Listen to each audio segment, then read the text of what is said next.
Hi, welcome to Third Street Gallery. My name is Lisa Dominic, and I'm one of the artists. But today, we are featuring two of our wonderful artists. First up is Connie, and her exhibit is 78 Degrees North. I'll just start by saying 78 degrees north is about the latitude of Spitsbergen and the Svalbard archipelago, and that's where I was taking these photographs. So when I walked in after Connie already she had been showing me these pieces online, emailing them or texting them to me. In fact, actually she took a couple of early shots and sent them to me. I said, oh, I think you have your next show. And so... No pressure there. Yeah, none whatsoever. None whatsoever. Anyway, but I found it, I just find these amazingly beautiful and intriguing, and you just want to walk into them kind of thing. So, so you were on a cruise, right? Yep. When you were taking these. Yes. And so could you explain a little bit exactly kind of where 78 degrees north is? Right. For those of us who had geography a very long time ago. Our cruise started in Bergen, Norway, and so we went into, I had always wanted to go to the fjords of Norway, and my husband had said, oh, we can drive there. Well, you can't drive there, you have to be on a ship, obviously. And so the cruise started there, and it's very beautiful, and I took photographs there, but they weren't what I was thinking. When I went back over those photographs, they were pretty, but that was about it. And then we went across the Norwegian Sea as we went north from Norway for about, I think 12 hours or more than that, more like a day practically, I think, to get to Svalbard, which is an archipelago that's way far north. There's only one town there.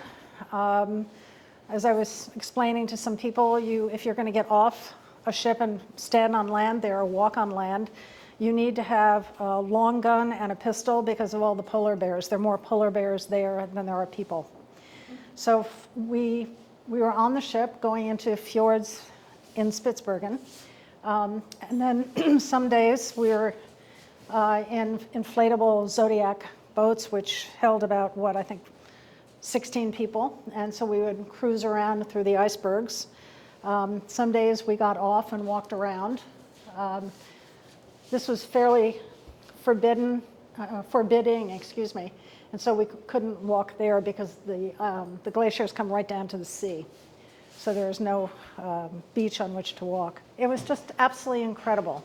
I knew it was going to be beautiful, but I didn't expect how monumental the landscape is. And when I started thinking about printing these, I didn't think they were going to be an 8x10 kind of photograph. They needed to be larger. Yeah, no, they really have to be, because, as you said, they are so monumental. You said you'd always wanted to do it. I wanted to go to Norway, and I hadn't really thought about Spitsbergen very much. And then when I realized we were going there, silly me, I didn't really think about on this cruise that we were going to get into zodiacs and actually be around the icebergs, because I thought, well, I'll see everything from the ship. I mean, this was from the ship. And when you get there and you're actually in the water and seeing how huge these mountains are and how huge the glaciers are, what's left of the glaciers, you can't believe it. It's just crazy gorgeous. People aren't going to go hiking in here. Parts of Spitsbergen on the eastern shore, you're not allowed to go ashore there. It's a nature preserve, although there's a lot of nature that we're seeing here. Although I don't see any birds flying in any of these photographs, there were a lot of birds. But this is so pristine, and I couldn't get over as I was photographing how clean it was and how absolutely clear the air was. And the other thing that's so sad about it is it's so beautiful, good news, bad news, I suppose, that so few people are going to get to see it because it's incredible. And yet maybe that's a good thing, because it's not being deluged by millions of people who would probably ruin things, certainly ecologically. The other thing that also struck me about these when I first saw them, which, I mean, beyond the beauty of them, and I think you printed them perfectly to scale. Because Thank you. anything smaller would just, No. you couldn't get the sense of this. But it's the light. Yeah. You know, Yeah. the light is amazing. It really makes those colors crisp and sing.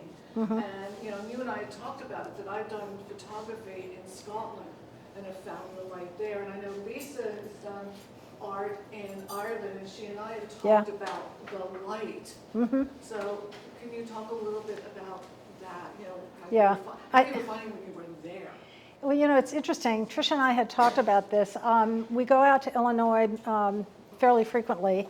And Illinois, the land is super, super flat, where the farmland is. And the light there is really, really specific. And I realized that maybe in 1975, 1980. And I was in a gallery in New York a couple of years later, and I walked in. I didn't know anything about the photographer. I'm looking at these photographs, and I'm thinking, these are in mid-Illinois. They had to be. The light was right. And it turned out they were. And that got me thinking about how specific lighting is. And certainly this light, the way everything reflects on the water, reflects on the snow, it couldn't be, you know, I think we could almost take out the imagery and you could still think it was Spitsbergen almost. Because even like in the ones where there are clouds or with a lot of overcast, the light is still makes everything so Right. crisp and the color's so bold. Mm-hmm. Yeah, I mean, it sounds strange because obviously it's a lot of blues, grays, blacks, Right. and whites, but those colors are so bold. I think what struck me too as I was doing this is the palette is so narrow with the blues and grays, and yet when you actually look at them, they almost expand. There's so much color in all the gray. There's so much color in the water and the snow. I was thinking that on this one, the color here is so different from here, which is different from there, and all of that. It's amazing. I keep using the word amazing or extraordinary or things like that. What you were pointing out, Mm-hmm. I'm not allowed to have a favorite, so I don't have a favorite. But that one, because of also the textures, Yeah. and again, I think that has a lot to do with the light, Mm-hmm. that the textures become so prominent. And even though it's, as you say, black, whites, grays, and blues, there are so many different colors in that one. But that one is especially really struck me because of it's almost abstract, you know. It's very abstract. Yeah. I must say, when we were in the Zodiac, when I was photographing this one, I really, really wanted to get closer to this glacier. And unfortunately, we weren't allowed to. It was interesting because there were ducks and all sorts of animals in and around the water. So you look at these and you think it's so empty, but it actually isn't at all. Yes. And I have a favorite, I'm allowed. This one here, This one? I think it's just magnificent. Well, I think that's probably my favorite. It's heartbreaking. Thank you. But I wonder, there's two things. I see in all the pictures that the water is very still. Mm-hmm. Now, what exactly surrounds, are this little fjord inlets? Mhm. There's no open sea, that's No why open it's- sea, correct. It's far, far away. From It is, yeah, it is It far. has to be because it's like a mirror. Right. And the second question is, I think this and this is the same kind of mountain, right? How high are these? You Oof. said they were extremely high. Do you know how high those were? Up to about 3,000 meters in the Wow. center. Okay, Yeah. all right. You know, when I'm thinking about it, yes, there was not a lot of wind. In fact, when we were in the Zodiacs, I'm not even sure that I was aware of it being windy. I was just wondering about the one that you were pointing to earlier. Mm-hmm. The ridges in some places look almost like teeth. Did you ever Yeah. think, I don't know, there's a lot of like Norse myths with monsters and whatnot. And did you ever feel like almost closer to that? Like especially when you're seeing things like giant teeth in the landscape. I think that's an interesting question. I think because the snow moves, because of the glaciers and such, it almost is like a monster because you can't control it. You can't get close to the glaciers because they could break up, the tip could break off in the sea and you can get hurt. So I didn't think about teeth, but I certainly thought about being overwhelmed by what could be coming at me. So. I was wondering about that one too. Where were you when you took that picture? I think Was it in the ship or were you? I think I was on the ship because it feels more this way than it feels this way. It just looks like you're so close. Right. I know this feels like it was the same place as this, and it wasn't actually. It's similar, so it's more than one spot. I think we could also say with global warming, we're not going to see this in 100 years. And that's something that definitely struck me as we were sailing around. The one you're right next to, the entire surface texture of that, what's the scale of like each little fractal of that? These were about like this. Flows, the flows are that big? Yeah, these pieces, they were about like that. These pieces were more like the distance from me to Trisha. And then some bigger. There were a few smaller ones in here, but most of them were pretty good sized.